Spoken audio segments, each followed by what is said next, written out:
So I'm a Celebrity, Get Me Out of Here is back on our screens. The show where washed up Z-listers try and revive what's left of their careers by partaking in a spectacle of grotesque animal cruelty. So you probably won't be too surprised to hear that I definitely won't be tuning in to the new series. Not just because I've hardly heard of those on it, but the fact that yet again the show has turned the abuse and mistreatment of animals into entertainment. It's really disturbing that in 2024 we are still seeing a major TV network like ITV subject live animals to unnecessary suffering for cheap thrills. And it's a real shame that nothing seems to have changed in over 20 years of this show being on air. Since 2002, when I'm a Celeb first launched, animal rights organisations have quite rightly expressed concern about the treatment of animals on the show. The reality is that every year producers round up hundreds, if not thousands, of insects, reptiles, mammals, fish, and put them through terrifying and torturous scenarios. I'm going to leave the crocodile to last.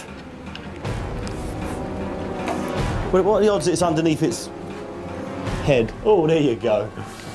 Rats, snakes, spiders, scorpions, and yes, even non-native species are dropped, thrown, handled, and manipulated by people who have literally no idea how to properly care for them. Creatures who have a right to live in peace are degraded and killed in the name of entertainment. And for what? The contestants can pretend to be brave, for viewers to laugh at their discomfort. In 2009, celebrity chef Gino D'Acampo and actor Stuart Manning killed and cooked a rat during one of these bush tucker trials. Look at this. Look at this. Filleted, Unbelievable how you did that. Just think of it as rabbit. It's fantastic. Well done. Yeah, perfect. Medium rare. Yeah. The pair showed no remorse or hesitation, just senseless killing on camera. And more recently, during the filming of the 2020 series in North Wales, because of course they couldn't possibly allow a worldwide pandemic to halt production of such a highbrow television show, the team behind I'm a Celebrity dumped non-native species like cockroaches and whip scorpions into an environment that isn't their natural habitat. This doesn't just risk the creatures' lives, it also disrupts local ecosystems. I mean, not that the producers probably give a toss. I'm sure they're more concerned about the show's ratings than they are about messing up local ecosystems. It was then later reported that North Wales police provided suitable advice to the producers following complaints. And this is one of the core issues, because seemingly the popularity and size of the show has allowed it to go unchallenged for such a long time. These incidents aren't just one-offs or isolated incidents. The show is literally built upon the continued use of animals and trivialization of making contestants have to endure being around particular species. And so not only does this further entrench the stigma around certain animals, but it makes it acceptable to treat particular species with disrespect and mistrust. In 2019, comedian Andrew Maxwell participated in the Arc of Agony trial, which involved navigating through chambers containing various animals, including a crocodile. During the trial, a crocodile snapped at Maxwell, causing him to retreat in fear. In 2020, during the first episode of the series, the show was slammed after celebrities were showered with cockroaches, mealworms, and crickets. And the following day, BBC Radio 1 DJ Jordan North and former EastEnders star Shane Ritchie took part in the Viper Vault trial, in which they were covered in dozens of snakes. Quite rightly, the RSPCA responded at the time to say, over the years, animals had been dropped, thrown, handled roughly, crushed, chased, overcrowded, scared by contestants, and prevented from escaping from stressful experiences. But we've not seen any changes in the show's format and continued use of animals for cheap laughs. The following year, over 11,000 complaints were received by Ofcom, asking that the show step away from the use of animals. But the 2021 edition still saw a series of trials undertaken, such as the Treacherous Traps trial, in which contestants had cockroaches and maggots dumped on them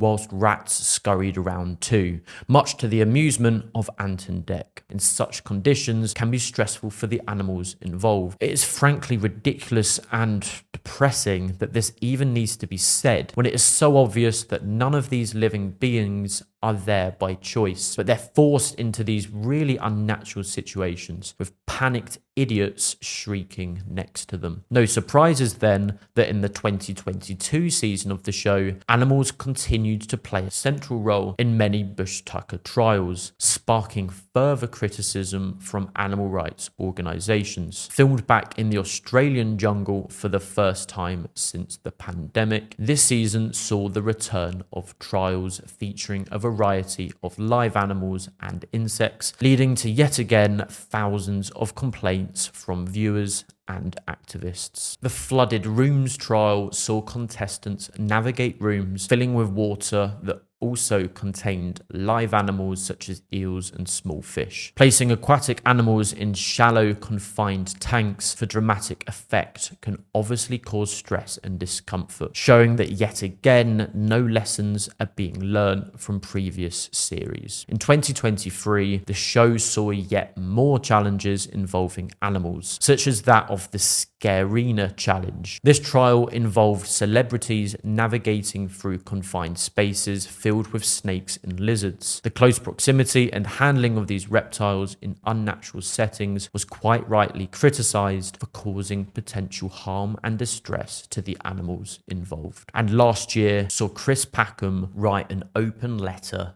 to Ant and Dec, the hosts of the show, in which he wrote of the appalling abuse of animals and called for change for this year's show. He stated, "How about you announce that from 2024, there will be no more abuse of animals for entertainment, that instead there will be an educational component which will celebrate wildlife and its conservation," and I could not agree more. Packham's letter was then the subject of a debate on Talk TV. If you look at it from like the animal's perspective, obviously they don't want to be there. I don't think anybody would want to be eaten alive. And I think, you know, the average UK person, I think we're a nation of animal lovers. We claim to be. We claim to be, yeah. So maybe this is the thing, that really we need to be living by that and actually doing what's best for these animals. But sadly, it appears his request has fallen on deaf ears, as ITV ploughs full steam ahead with the latest series of their flagship entertainment show. Their response so far has been shameful. They continue to hide behind the excuse that these trials follow strict guidelines and that animal welfare is a priority for them. But how can we believe that when animals are literally dying, when they're subject to stressful, life-threatening conditions, just to give the show's hosts a few minutes of footage? No guideline or regulation justifies what these animals go through for the sake of cheap entertainment. So let me be absolutely clear. I will not be watching I'm a Celebrity, Get Me Out of Here this year or any other year until this stops. I can't justify supporting a show that profits off the suffering of animals, that profits off a complete disregard for the rights of living beings. This isn't just outdated or problematic, it's barbaric, it's cruel, and ITV and Ant and Dec should know better than to exploit animals for cheap entertainment. Thank you for watching this video. If you're here and you haven't already subscribed, please do so. It means you'll never miss videos like this one, and you'll be kept in the loop with all of Protect the Wild's campaigning and news regarding British wildlife. Thank you.